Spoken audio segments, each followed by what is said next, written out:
추미애 당대표의 속죄 선언으로 더불어민주당 제237차 최고위원회를 속개하겠습니다. 네, 회의를 속개합니다. 추미애 당대표의 발언이 있겠습니다. 최저임금위원회가 내년도 최저임금을 8,350원으로 결정하였습니다. 안타깝게도 경영계와 소상공인, 심지어 노동계까지 모두 각자의 입장에서 불만을 표출하고 있습니다. 특히 편의점주를 중심으로 한 소상공인 연합회는 법정 최저임금을 무시하고 자율협약을 추진하겠다며 최저임금 불복종을 선언했습니다. 최저임금에 민감한 업종의 고통은 충분히 이해가 됩니다. 그러나 이 문제는 을과 을 혹은 을과 병의 갈등으로 몰아가서는 절대로 해결되어서도 안 될 것이라 생각됩니다. 소상공인의 어려움의 근본 원인은 매출액 대비 비용 비중을 보더라도 대기업 프랜차이즈의 갑질 횡포와 불공정한 계약, 그리고 고삐 풀린 높은 상가 임대료라는 점을 분명히 직시해야 할 것입니다. 다만 소상공인들께서 대기업과 건물주를 대상으로 자신들의 목소리를 내기가 어려운 현실에서 최저임금마저 인상되니 정부에 그 고통을 호소하시는 것이라 충분히 사료됩니다. 최저임금 보장은 노동자의 생존권과 삶의 질 향상을 위한 핵심 정책으로 어느 일방의 희생을 강요할 수는 없는 것입니다. 따라서 정부는 최저임금을 안정적으로 보장하기 위해 모든 정책 수단을 입체적으로 동원하는 총력 체계를 마련해야 할 것입니다. 특히 최저임금 인상이 부담스러운 소상공인들을 위해 정부는 기존의 계획과 지원 방안을 보다 세밀하게 보완하고 정비해 나가야 할 것입니다. 또한 저임금 노동자의 소득을 일정 수준까지 올리기 위해 최저임금에만 의존하지 말고 근로장려세제의 도입 등 다양하고도 실질적인 대책도 강구해야 할 것입니다. 더불어민주당은 소상공인들을 위해 카드 수수료 제도 보완과 9월 정기국회에서 상가 임대차 보호법 개정안 등 민생 입법 처리에 최우선적으로 매진할 것입니다. 어제 북한과 미국이 판문점에서 장성급 회담을 열었습니다. 2009년 3월 이후 굳게 닫혔던 유엔사와 북한군 사이의 소통 채널이 재가동되어 9년 4개월 만에 장성급 회담이 열린 것입니다. 이번 장성급 회담은 북미 정상회담에서 협의한 미군 유해 송환 문제를 논의하는 자리로 북미 양국이 후속 협상에 속도를 내지 못한다는 우려를 불식시키고 협상의 동력을 되찾은 데 의미가 있습니다. 지금까지 열렸던 16차례의 장성급 회담에서 단 한 번도 미군 유해 송환이 의제로 다뤄지지 않았다는 사실을 감안한다면 양국의 센토사 합의 이행 의지가 확실하다는 것을 엿볼 수가 있겠습니다. 특히 정전협정이 맺어졌던 판문점에서 북미 간 유해 송환 협상이 이루어졌다는 점에서 종전선언으로 가는 큰 가닥이 잡혔다는 기대를 하게 됩니다. 65년이라는 기나긴 휴전의 세월을 끝내고 종전선언과 항구적인 평화체제 안착을 위해 남북은 물론 미국과 중국이 모두 진심 어린 노력을 다해야 할 것입니다. 그것이 7천만 결의가 떠안아온 분단의 멍에를 벗기는 일이고 세계적으로 마지막 남은 분단의 상처를 치유하는 것입니다. 문재인 대통령은 싱가포르 방문 중에 연내 종전선언에 대한 의지를 보였고 중재자로서의 역할에도 강한 의지를 피력했습니다. 비핵화 조치를 포함해 센토사 합의에 따른 후속 협상들이 차근차근 진행됨으로써 종전과 평화협정의 새 시대를 활짝 열 수 있기를 바랍니다. 내일은 재헌절 70주년입니다. 대한민국은 재헌헌법이 명시한 자유와 평등, 민주주의를 헌법적 기반으로 삼아 전 세계인이 놀라는 산업화와 민주화를 이루어냈습니다. 87년 제9차 헌법 개정과 30년이 지난 후의 조기 개선은 국민이 직접 헌법 수호자가 돼 법치 국가의 근간을 지켜낸 역사적 사건이었습니다.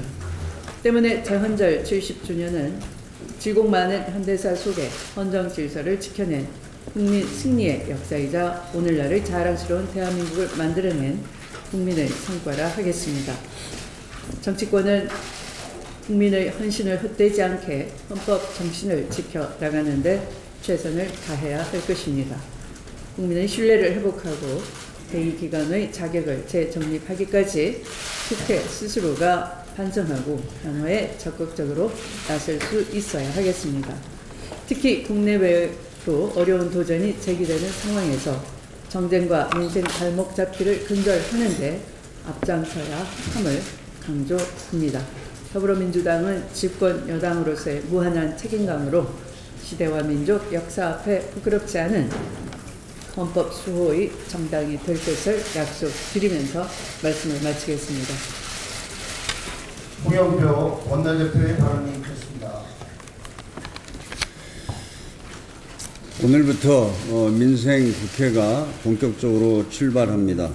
지난주 국회의장과 부의장 선출을 마쳤고 오늘 본회의에서 상임위원장단을 선출하면 국회 가동을 위한 모든 준비가 끝납니다.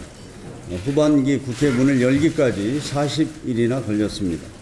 그 과정에서 민주당은 국정을 운영하는 책임 여당으로서 민생이 발목 잡히는 것을 두고 볼 수 없었기 때문에 지난 10일 원구성 합의에 이어 상임위 정수 조정에 이르기까지 대승적 자세로 협상에 임해왔습니다. 이제 야당도 후반기 국회에서 원활한 민생 입법이 이루어질 수 있도록 여야 합의에 따라 법사위 제도 개선 등에 대해서 적극적으로 성과를 내야 할 것입니다. 최저임금위원회가 내년도 최저임금을 올해보다 10.9% 오른 시간당 8,350원으로 결정했습니다. 이번 결정에 대해 노동계와 사용계 모두 불만족스러울 것입니다. 하지만 영세 자영업자와 소상공인의 힘든 사정을 고려하지 않고 급격하게 최저임금을 올릴 수는 없습니다.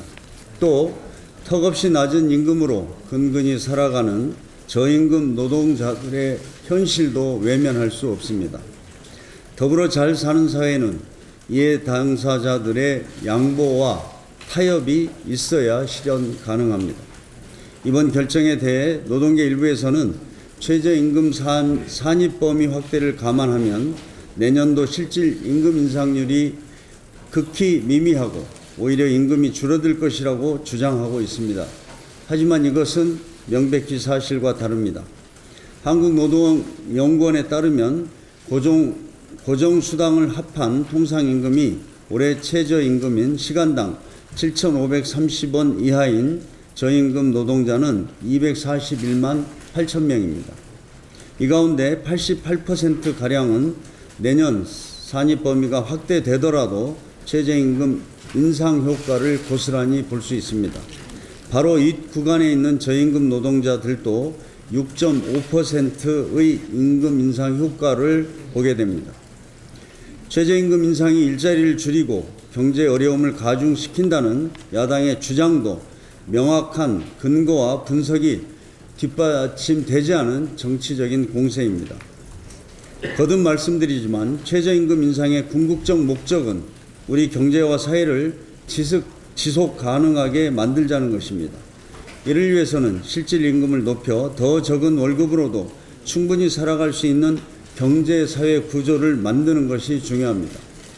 저임금 노동자들이 최저임금 인상으로 올해 157만 원, 내년 174만 원의 월급을 받지만 비싼 월세, 보육비, 교육비 등을 감안하면 여전히 살림살이는 빠듯합니다.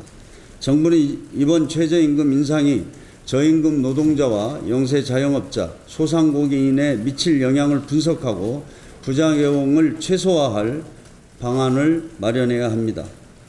특히 편의점주, 가맹점주와 같은 영세 자영업자, 소상공인들이 고용을 유지하고 임금을 지불할 수 있는 여건을 만들어줘야 합니다. 국회도 상가 임대차 보호법, 가맹사업법, 카드 수수료 문제 등에 대해서 대안을 제시하고 또 법안을 통해 통과시켜서 그런 것을 해결해야 합니다. 제대로 된 공정 경제를 통해 을과 병이 서로 다투고 대립하는 구조가 아닌 상생할 수 있는 사회를 만들어 나가야 합니다. 이상입니다. 박완주 최고위원의 발언이 있습니다. 오늘부터 기무사 특별수사단은 촛불 계엄령 문건과 세월호 민간 사찰 의혹 규명을 위해 공식 수사가 시작됩니다. 기무사가 촛불 계엄령 문건 검토뿐 아니라 세월호 희생자 수장과 박 전 대통령의 이미지 제고를 위한 눈물 퍼포먼스까지 제안했다는 사실은 참으로 충격스럽습니다. 박근혜 정부의 호위부대 노릇을 자처하며 국민의 군림하려 한 것은 아닌지 기무사는 도대체 누구를 위한 기관인지 묻고 싶습니다. 기무사가 촛불 집회와 세월호 참사 관련 부적절한 임무를 수행했다면 군이 정치적 중립 의무를 명백히 위반한 것입니다. 군의 정치 개입은 어떤 형태로도 용납할 수 없는 반헌법적, 반민주적 행태입니다. 민주주의 역사를 퇴보시키는 잘못된 관행은 반드시 바로잡아야 하며 기무사는 군 본연의 업무인 군사보안과 방첩에 전념하는 국민을 위한 군 조직으로 거듭나야 할 것입니다. 오늘부터 기무사 특별수사단은 촛불 계엄령 문건과 세월호 민간 사찰 의혹 규명을 위해 공식 수사에 착수합니다. 기무사의 문건이 누구의 지시로 무슨 목적으로 작성되었는지와 세월호 침몰 직후 유족들을 사찰한 배경과 의도 등을 수사할 예정입니다. 특수단의 수사 착수를 환영하며 법과 원칙에 따라 성역 없는 수사로 반드시 진실을 밝혀줄 것을 강력히 촉구합니다. 나돈 침대 폐기 신속한 부처 간 협의를 이루어지기를 촉구합니다. 나돈 침대 문제가 제기된 지 2달하고도 열흘이 지났음에도 불구하고 정부는 아직도 폐기물 처리 방안에 대한 공식적인 결론을 내놓지 못하고 있습니다. 문재인 대통령이 국무총리와의 주례회동에서 나돈 침대의 신속한 수거와 과정에서의 투명성을 직접 주문한 지도 어느새 한 달이 지났습니다. 정부는 대통령 지시에 따라 나돈 침대를 신속하게 수거하였지만 정작 수거된 매트리스는 어디에 어떻게 처리할 것인가의 문제는 아직도 해결되지 못하고 있습니다. 지금도 당진시 동부항만 고철 야적장에는 1만 6천여 장의 나돈 매트리스가 갈 곳을 잃은 채 쌓여 있습니다. 천안시에 위치한 대진침대 본사에는 주민들이 나돈 매트리스 반입을 반대하며 몇 날 며칠 농성을 이어가고 있습니다. 국민 안전에 직결된 문제인 만큼 신중한 검토가 필요하다는 것은 이해하지만 이제는 정부가 신속하게 결론을 내놓아야 할 것입니다. 그나마 다행인 것은 이번 주 환경부, 산업부, 원안위가 잠정안을 가지고 협의를 진행한다는 소식입니다. 부처 간 협의를 통해 나돈 침대의 향후 폐기 방법과 일정이 확정되길 기대합니다. 벌써 많은 시일이 지체된 만큼 부처 간 논의는 아주 신속하게 이루어져야 할 것입니다. 더불어민주당은 나돈 매트리스 폐기가 안전하게 완료될 때까지 집권 여당으로서의 책임 있는 자세로 진행 상황을 꼼꼼히 챙겨 나가겠습니다. 이상입니다. 윤관석 최고위원의 발언이 있겠습니다. 네, 폼페이오 미 국무장관의 3차 방북 일주일 만인 어제 미군 전사자의 유해 송화 문제 실무 협상을 위한 북미 장성급 회담이 열렸습니다. 이번 북미 장성급 회담은 지난 2009년 3월 이후 9년 4개월 만이라고 합니다. 때문에 장성급 대화 채널 복원을 통해 북미 정상회담 이후 북미 간 비핵화와 체제 안전 보장을 위한 후속 협상도 탄력이 붙을 것이란 기대감도 높아지고 있습니다. 4가지 약속 중 하나인 미군 유해 송환이 성공적으로 이행된다면 북핵의 완전한 폐기와 지속적인 평화체제 구축도 속도가 붙을 것입니다. 서로의 견해 차이를 확인하기도 했지만 그동안 북미 양측은 비핵화 평화체제 구축이라는 목표를 위해 인내하고 달려왔습니다. 어렵고 높은 수준의 약속을 이행하는 협상을 진행하면서도 또한 비교적 합의 가능한 유해송환 등의 문제부터 하나하나씩 처리해 나가는 또 현명한 방법입니다. 지금 우리에게 필요한 것은 한두 번의 실무 협상에 대한 과도한 기대가 아닌 한반도 평화 번영을 위한 먼 길을 걸어나가는 인내심과 꾸준함입니다. 한 번의 협상으로 모든 것을 한꺼번에 해결한다는 것은 지나친 조급함이 될 수도 있습니다. 60년이 넘는 적대 국가였던 북한과 미국이 단숨에 서로를 신뢰할 수는 없습니다. 비핵화와 종전선언, 체제보장, 그리고 한반도 번영의 길을 나아가기 위해서 한 걸음 한 걸음 대화의 문을 열고 새로운 평화의 길을 차분히 걸어가는 북한과 미국을 성원하는 자세가 필요합니다. 특히 문재인 대통령, 트럼프 대통령, 김정은 위원장이 서로에 대한 신뢰를 보여왔고 합의문 이행에 대한 진정성과 성의를 보여온 만큼 우리 국회도 남북미 정상들이 성공할 수 있도록 지원에 최선을 다해야 합니다. 국회 정상화가 이루어진 만큼 조속히 적극적인 의원회기 활동도 이루어지기를 기대합니다. 더불어민주당은 한반도 평화 번영을 위한 길을 함께 걸어나가며 국민을 위한 최선의 결과물을 만들어내는 데 노력을 경주하겠습니다. 이상입니다. 안규배 최고위원의 발언이 있겠습니다. 네, 내일은 제70주년 재헌절입니다. 오늘로 사는 우리에게는 너무나 당연한 것이지만 대한민국 헌법에는 우리의 역사와 민족의 숨결 그리고 시민의 피가 담겨 있습니다. 활자 이상의 그 의미가 살아 움직이는 것입니다.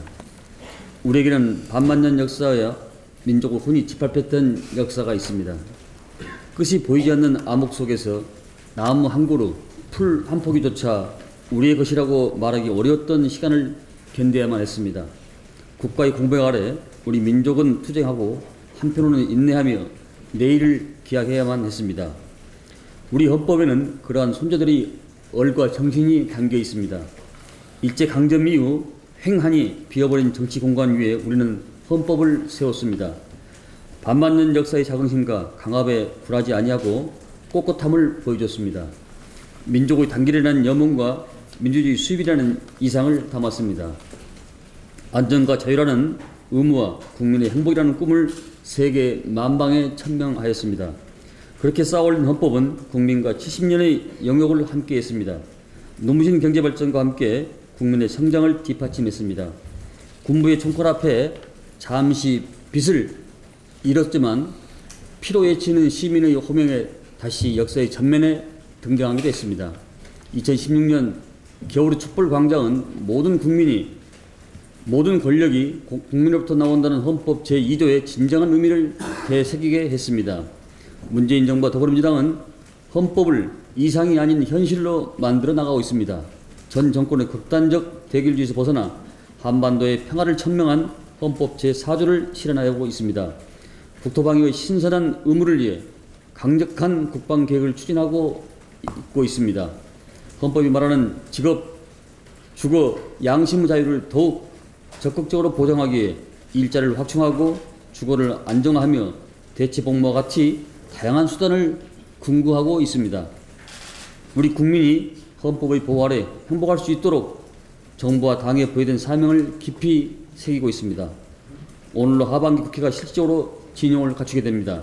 더불어민주당은 각각의 상임위에서 소임을 다함으로써 헌법이 더욱 빛날 수 있도록 우리 국민이 한층 더 행복하고 안전할 수 있도록 최선을 다하겠습니다. 더불어민주당 앞날에 많은 격려와 응원을 부탁드립니다. 감사합니다.